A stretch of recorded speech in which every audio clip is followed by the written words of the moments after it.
Hi, hello and welcome நண்பா. நான் இந்த வீடியோல உங்கட்ட சொல்ல வர்றது என்னன்னா, ஒரு மிடில் கிளாஸ், லோயர் கிளாஸ் எல்லாரும் ஒரு முதல் பைக் வந்து எல்லாருமே வந்து ஃப்ரெஷ்ஷா போய் எடுக்க போறது கிடையாது. நெறைய பேர் வந்து ப்ரிஃபர் பண்றது அவங்களோட முதல் பைக்கே வந்து பார்த்தீங்கன்னா, ஒரு செகண்ட் ஹேண்ட் பைக்கா இருக்கும். ஏன்னா, ஒரு மிடில் கிளாஸ்க்கும் லோயர்ல இருக்கிறவங்க செகண்ட் ஹேண்ட் பைக்க டியூ போட்டு எடுப்பாங்க. ஒரு 50,000 அவங்களுக்கு பிடிச்ச ஒரு ஸ்போர்ட்ஸ் பைக்கா இருக்கும். ஸ்போர்ட்ஸ் பைக் மேல கிரேஸ் இருக்கும். ஆனா, அவங்களுக்கு எடுக்கிறதுக்கு அவ்வளோ பட்ஜெட் இருக்காது. அப்படிங்கிறவங்க டியூ போட்டோ, இது போட்டோ வந்து செகண்ட் ஹேண்ட்ஸ்ல ஒரு ஸ்போர்ட்ஸ் பைக்கோ, நார்மல் பைக்கோ, ஸ்கூட்டியோ எடுப்பாங்க. உங்களுக்காக தான் இந்த வீடியோ. இது ரிஷிதேவ் என்டர்டெயின்மென்ட். என்டர்டெயின்மென்ட் மட்டுமல்ல, இன்ஃபர்மேஷனும் நாங்க சொல்றோம். வாங்க வீடியோக்குள்ள போகலாம். ஓகே. நீங்க பழைய வாகனங்கள வாங்கும்பொழுது ஃபேஸ் பண்ற ஒரு மெஜாரிட்டியான இஷ்யூஸ் என்ன தெரியுமா? என்ஓசி, ஃபார்ம் 35 இந்த 2மே இல்லாம உங்கட்ட வந்து வாகனங்கள ஒப்படைச்சுருவாங்க. நெறைய பேருக்கு வந்து வாகனங்கள் வாங்க தெரியல. அவங்க என்ன செய்றாங்க அப்படின்னா, வாகனங்கள் வாங்கும்போது அந்த என்ஓசிய கேட்டு வாங்காம விட்டுர்றாங்க. பிளஸ் வந்து பார்த்தீங்கன்னா, அந்த ஃபார்ம் 35யும் என்ஓசியும் இல்ல அப்படின்னா, அந்த வாகனம் வந்து உங்களுக்கு சொந்தம் இல்ல. உங்க பேருக்கு உங்களால மாற்ற முடியாது. இது வந்து ரொம்பவே உங்களுக்கெல்லாம் ஷாக்கிங்கா இருக்கும். உங்க கையில இருந்தாலும் அந்த வாகனம் வந்து அந்த உரிமையாளர் பெயர்ல தான் இருக்கும். நீங்க அந்த வி அந்த வி ஒரு ரிசிப்ட் ஒண்ணு வச்சிருப்பீங்க. அதுலயுமே பார்த்தீங்கன்னா, வாங்குனவங்க ஒரு தெளிவான ஒரு வேலைய பார்ப்பாங்க. ஆட்டோ கன்சல்டன்சிக்காரங்க 90 நாளைக்குள்ள இது சம்மந்தமான எல்லா டாக்குமெண்ட்டையும் முடிச்சு, நான் வந்து அவர்ட்ட என்ன விவரமா இருந்தாலும் நான் கேட்டுக்கலாம். அவர்ட்ட என்ன இதா இருந்தாலும் நான் பெற்றுக்கலாம். அதுக்கு மேல என்னால பெற்றுக்கொள்ள முடியாது. முடிஞ்ச வரைக்கும் உங்கள வந்து அந்த 90 நாள கடக்க வைக்கிறது தான் வந்து அந்த என்ஓசி இல்லாம அவங்க விக்கிற வண்டிகளோட பர்ப்போஸு. ஓகேவா? நீங்க வந்து இதெல்லாம் ஏன்டா நீ பேசிக்கிட்டு இருக்க அப்டின்னா, ஆக்சுவலா இங்க நானும் ஒரு விக்டிம் தான். நானும் பாதிக்கப்பட்டவன் தான். ஒரு வண்டி ஒண்ணு வாங்கிட்டேன். செகண்ட் ஹேண்ட்ல. ஓகே. ரொம்ப ஆசைப்பட்டு வாங்குனது. அது வந்து பார்த்தீங்கன்னா, 2000 சரி அது வருஷம் கூட வேண்டாம். நான் வாங்கிட்டு அந்த கம்பெனிக்காரங்கிட்ட கேட்கிறேன். என்ஓசி இன்னும் வரலன்னா, வந்த உடனே நான் உங்களுக்கு குடுத்துடுறேன்னா, நீங்க இப்ப வண்டி எடுத்துட்டு போங்கன்னா, ஒரிஜினல் ஆர்சி புக்க உங்க கையில குடுத்துடுறேன்னா. அண்ணா, அண்ணா, அண்ணா, அண்ணான்னு சொல்லி கடைசில புண்ணா ஆக்கிட்டாங்க. கொண்டு போய் நான் வந்து வண்டிய ஓட்டிக்கிட்டு இருக்கேன். ஒரு 2, 3 இடத்துல வந்து காவலர்கள் இது பண்ணும்போது வந்து பிடிக்கும்போது வந்து என்ட்ட இன்சூரன்ஸ் இருக்கு, ஆர்சி புக் இருக்கு, லைசென்ஸ் இருக்கு. எல்லா சர்டிஃபிகேட்டுமே கம்பல்சரி என்ட்ட இருக்கு. பட் வந்து வண்டி என் பேர்ல இல்ல. அவங்க சொன்ன ஒரு 2 இடத்துல வந்து மத்த இடங்கள்ல வந்து சீக்கிரம் பேர மாத்துங்கன்னு சொல்லி அனுப்புனாலும் 2 இடத்துல என்ன சொன்னாங்க அப்புட்ன்னா, இந்த வண்டி உன்னோடதாங்கிறதுக்கு என்ன ஆதாரம் இருக்கு? ஒரிஜினல் ஆர்சி புக் உன்ட்ட இருக்கு. சில பேர் வந்து ஒரிஜினல் ஆர்சி புக்க வண்டியில வச்சு வண்டிய தொலைச்சுருவாங்க. அப்போ வந்து ஒரிஜினல் ஆர்சி புக் திருடனவன் கையில கூட இருக்கிறதுக்கு வாய்ப்பு இருக்கு. இந்த வண்டி உன்னோடதாங்கிறதுக்கு உன்ட்ட என்ன ப்ரூஃப் இருக்கு? அப்போ வந்து அந்த வண்டி விற்பனை சான்றிதழ காட்டும்போது, அந்த காவலர் சொன்ன ஒரு விஷயம் தான் வந்து ரொம்பவே ஷாக்கான விஷயம். அத எல்லாருமே தெரிஞ்சுக்கணும். அந்த வாகன சான்றிதழ யாருமே பார்க்கறது கிடையாது. அந்த செகண்ட் ஹேண்ட்ல வாகனம் வாங்கும்போது அவன் உங்களுக்கு ஒரு ரெசிப்ட் குடுப்பான்.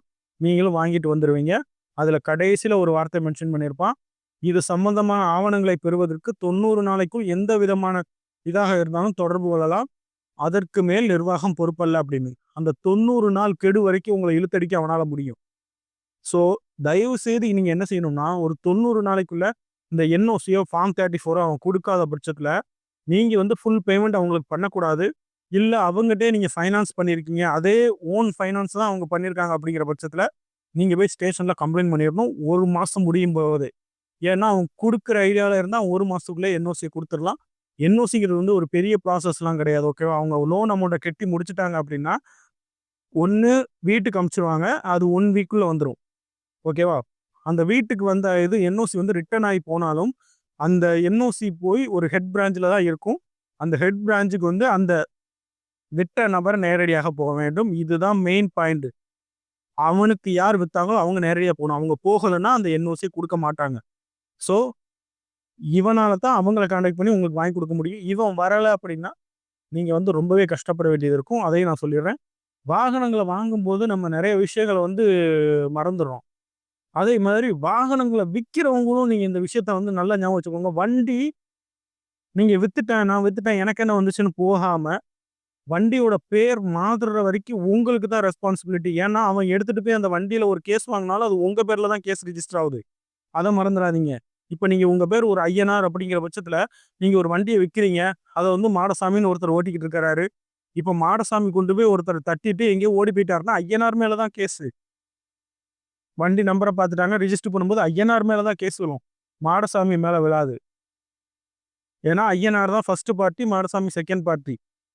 ஐயனாரும் தான் பொறுப்பு. ஏன் நீ வண்டிய விக்கும்போதே நீ ஏன் அவன்ட்ட இருந்து பேர மாத்தி குடுக்கல அப்படிங்கிற மாரி, இவனும் சேர்ந்தா மாட்டுவான். ஐயனாரும். ஸோ, இத வந்து ஒரு எக்ஸாம்பிளுக்கு நான் சொல்லியிருக்கேன். இதுல வந்து ஒரு விஷயத்த நல்லா தெரிஞ்சுக்கோங்க. ஒரு வண்டிய விக்கிறதுக்கு நீங்க எவ்வளோ ஒரு இது பண்றீங்களோ, அதே மாரி அவங்க பேர் மாற்றிட்டாங்களாங்கிறத நீங்க ஃபோர்ஸ் பண்ணி கேட்கணும். பேர் மாற்றம் செய்யற வரைக்கும் அவங்க வந்து நீங்க கம்பல் பண்ணியே ஆகணும். ஓகேவா? அதே மாரி வண்டிய வாங்குறவங்க, விக்கிறவங்க இந்த கன்சல்டன்சி தயவு செய்து வந்து என்ஓசி இல்லாம உங்கட்ட ஒரு வண்டி வருது அப்படின்னா, அவங்களுக்கு நீங்க ஃபுல் பேமெண்ட் பண்ணாதீங்க. என்ஓசி என் கையில கொண்டு வந்ததுக்கு அப்புறம் தான் உனக்கு பேலன்ஸ் பேமெண்ட் பண்ணுவேன்னு நீங்க சொன்னீங்க அப்படின்னா, அவன் என்ஓசிய வாங்கிட்டு வந்து உங்கட்ட குடுப்பான். நீங்க ஃபுல் பேமெண்ட்ட பண்ணி அவன அனுப்பிட்டீங்க அப்படின்னா, அவனுக்கு அதுக்கப்புறம் அது தேவையில்ல. அவன் போயிருவான். ஓகேவா? இந்த என்ஓசி பிளஸ் வந்து ஃபார்ம் 35 ஃபைனு இது எல்லாமே வந்து கம்பல்சரி செக் பண்ண வேண்டியது. பிளஸ் வந்து இன்சூரன்ஸ் நீங்க வாங்குற வண்டிக்கு கண்டிப்பா இருக்கான்னு செக் பண்ணிக்கோங்க. இன்சூரன்ஸ் ரொம்ப நாள் போடாம இருந்தா ஃபைன் பயங்கரமா இருக்கும். இல்ல புதுசா நீங்க இன்சூரன்ஸ் போடும்போது ரொம்பவே ரேட் அதிகமா வரும். அதனால இன்சூரன்ஸ் கன்டினியூஸா போட்டுருக்காங்களான்னு பார்த்துக்கோங்க.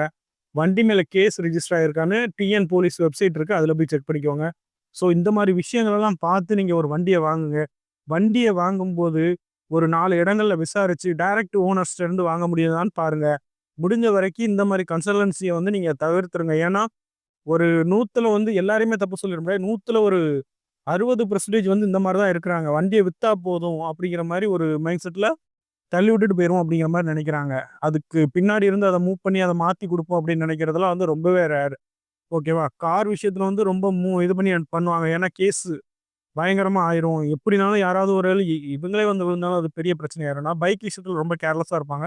ஸோ, நீங்க இந்த விஷயங்களெல்லாம் இது தெரிஞ்சுக்கிட்டு, அடுத்து பைக் வாங்க போகும்போது யோசிச்சுக்கோங்க. ரிஷிதேவ் என்டர்டெயின்மென்ட் கார் சொன்னாரு. என்ஓசி இருக்கா? ஃபார்ம் 35 இருக்கா? அந்த ஆர்சி புக்க திருப்பி பார்த்தீங்கன்னா, ஃபினான்சியர் நேம் இருந்துச்சுன்னா, இத என்டோஸ்மென்ட்பாங்க. அத என்டோஸ்மென்ட் குளோஸ் பண்ணி, என்கிட்ட நீ ஆர்சி புக்க கொண்டு வா, நான் வாங்கிக்கிறேன்.